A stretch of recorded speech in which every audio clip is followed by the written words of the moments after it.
Shalom saudara yang dikasihi Tuhan. Apa kabar saudara? Doa saya saudara dalam keadaan baik, sehat, serta berlimpah dengan ucapan syukur. Firman Tuhan datang kepada kita hari ini, menjaga hati. Sebelumnya marilah kita berdoa. Tuhan Yesus yang baik, terima kasih buat hari ini. Sungguh karena anugerah-Mu kami ada hingga hari ini. Kami tahu Engkau Tuhan yang sangat mengasihi kami. Kalau sebentar kami akan merenungkan firman-Mu, urapilah kami Tuhan, agar kami mengerti firman-Mu, terlebih kami menjadi pelaku firman-Mu. Di dalam nama Tuhan Yesus, hidup kami pasti diberkati. Haleluya, amin. Amsal pasal 4 ayat 23.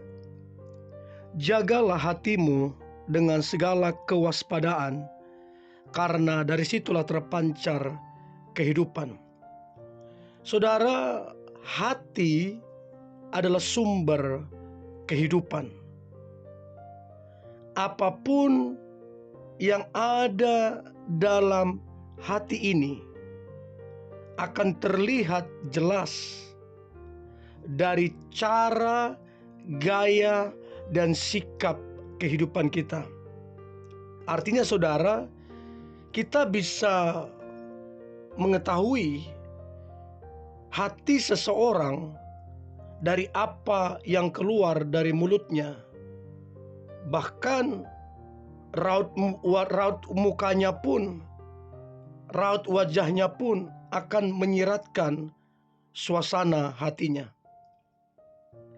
Menjaga hati adalah sebuah prioritas, sebuah yang penting dalam kehidupan orang percaya. Seluruh perspektif, respon kita terhadap apapun yang terjadi di kehidupan kita berasal dari sifat dan keadaan hati kita. Jika hati saudara dan saya dipenuhi hal-hal yang baik, maka respon dan perspektif kita terhadap segala hal itu juga cenderung ke arah yang positif.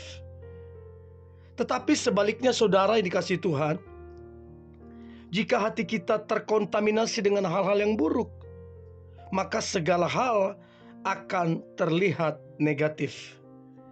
Saudara yang dikasihi Tuhan, jika hati kita ini benar-benar kuat, benar-benar sehat, benar-benar baik, maka kita akan menjalani kehidupan yang sangat baik. Kita akan jadi mampu mencintai, kita akan jadi mampu mengampuni, bahkan kita menjadi suka memberi. Tetapi jika hati kita tercemar, maka kita akan mudah sekali marah, kecewa, kesal, bahkan bersungut-sungut. Dan itu sangat-sangat tidak baik saudara. Itu sifatnya akan sangat merugikan. Ada beberapa hal yang perlu kita ketahui mengapa kita perlu menjaga hati ini. Saya percaya firman berkata jagalah hatimu. Artinya ada hal yang sangat penting. Yang pertama, mengapa kita perlu menjaga hati? Karena hati sangat berharga saudara. Hati adalah inti dari bagian kehidupan ini. Hati adalah hal yang esensi, hal yang prioritas. Semua mimpi, keinginan, hasrat kita, dari sinilah semua itu asal mulanya saudara. Jadi kalau hati kita tercemar, maka impian kita, keinginan kita, hasrat kita semua akan tercemar.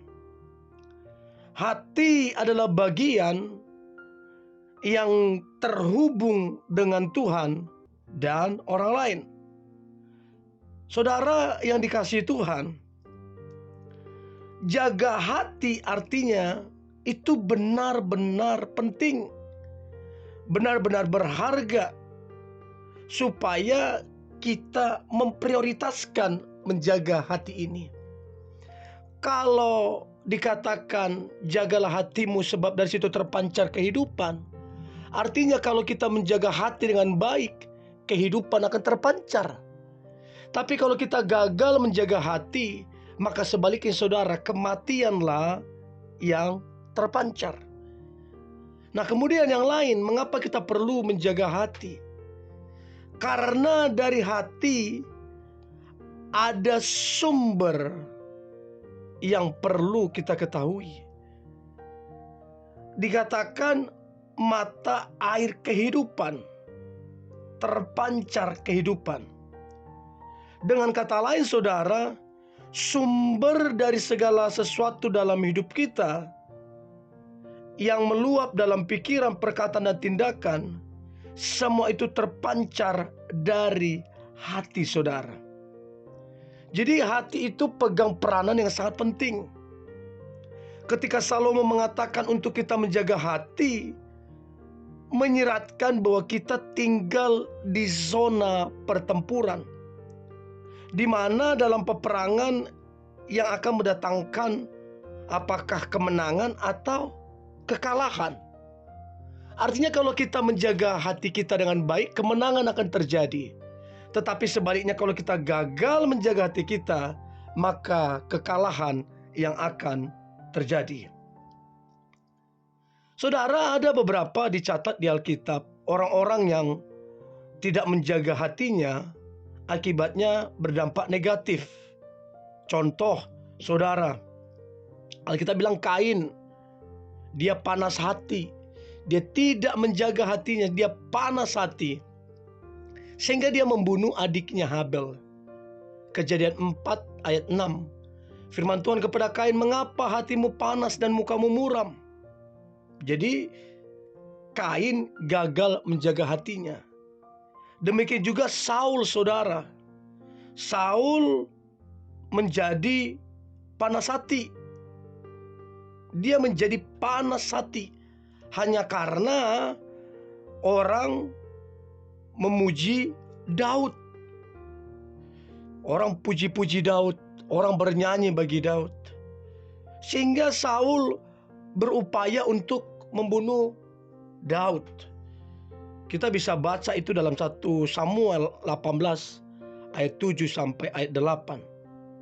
Begitu juga dengan Haman. Haman panas hati ketika Mordekai tidak memberi rasa hormat kepadanya. Nah, saudara, mereka adalah orang-orang yang dicatat Alkitab gagal menjaga hatinya. Tapi berbeda dengan Daud. Alkitab bilang ketika Daud hendak dilempari dengan batu karena rakyat itu sangat pedih hati. Tetapi apa yang Daud lakukan? Daud tidak marah, Daud tidak dendam. Alkitab bilang maka Daud menguatkan kepercayaannya. Ketika situasi tidak baik, keadaan menghimpit, Daud justru menguatkan kepercayaannya. Maka Alkitab bilang, maka pertolongan Tuhan terjadi atas Daud. Saudara, mulailah menguatkan kepercayaan saudara. Apabila akhir-akhir ini saudara mengalami satu tekanan, satu masalah yang mungkin menurut saudara itu besar, mari kuatkan kepercayaan saudara. Mari katakan Tuhan Yesus baik. Mari katakan Tuhan Yesus penuh kuasa. Mari katakan mujizat pasti terjadi. Mari katakan pertolongan Tuhan pasti terjadi. Maka lihatlah saudara, maka terjadilah mujizat atas hidup saudara. Jaga hati saudara. Mari kita berdoa. Tuhan Yesus yang baik, terima kasih buat hari ini. Kami diingatkan terus untuk kami menjaga hati kami, sebab hati kami adalah sumber kehidupan. Dan kami percaya umat-Mu yang mendengarkan firman ini, maka kehidupan mereka juga pasti dipulihkan Tuhan. Yang penting mereka jaga hatinya sesuai dan selaras dengan firman Tuhan, maka mujizat pasti terjadi atas mereka. Dalam nama Tuhan Yesus, kami berdoa dan mengucap syukur. Haleluya. Amin.